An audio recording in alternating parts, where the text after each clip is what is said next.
Ο Βασίλης Δρυμούσης, γνήσιος και λαϊκός, στον Όασις 88. Λέει κάτι για τον Φρανσουά Ολάν που με βρίσκει σύμφωνο, ο Κον Μπεντίτ. Του λέει: Ολάν, μην πας μόνος σου να μιλήσεις με τη Μέρκελ, θα σε φάει αυτή. Σε κάνει μια χαψιά. Όπως τον Σαρκοζή, του κάνει μάγια εκεί πέρα. Δεν ξέρω τι τους κάνει εκεί. Τους ζαυλακώνει τους άντρες και λέει: Τις λένε ναι, σε ό,τι και αν ζητήσει. Να πάει τώρα στη Μέρκελ που τον περιμένει αυτή η γυναίκα ράχνεγγι, του έχει στήσει τους ιστούς, θα τον πιάσει μέσα, τον αλαμανιάσει. Είναι και λίγο χαζοβιόλι αυτός ο Ολάν, φαίνεται δηλαδή δεν είναι. Τον έχει βάλει στο βρακίτσι άλλη. Η Τριερβελέρ που είναι σύντροφός, τον έχει κάνει αυτή κανονικά.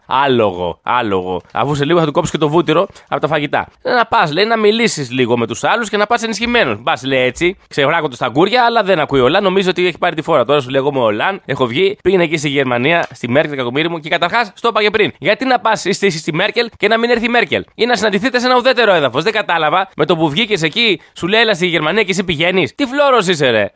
Άρα εδώ πέρα φλωράτζι όλοι. Σας κάνει η Μέρκελ, σας έχει πιάσει από την τζουτσού και σας κάνει βόλτες τώρα. Κακομοίριδες. Καθημερινά, 7 με 10 το πρωί, στον Όασις 88.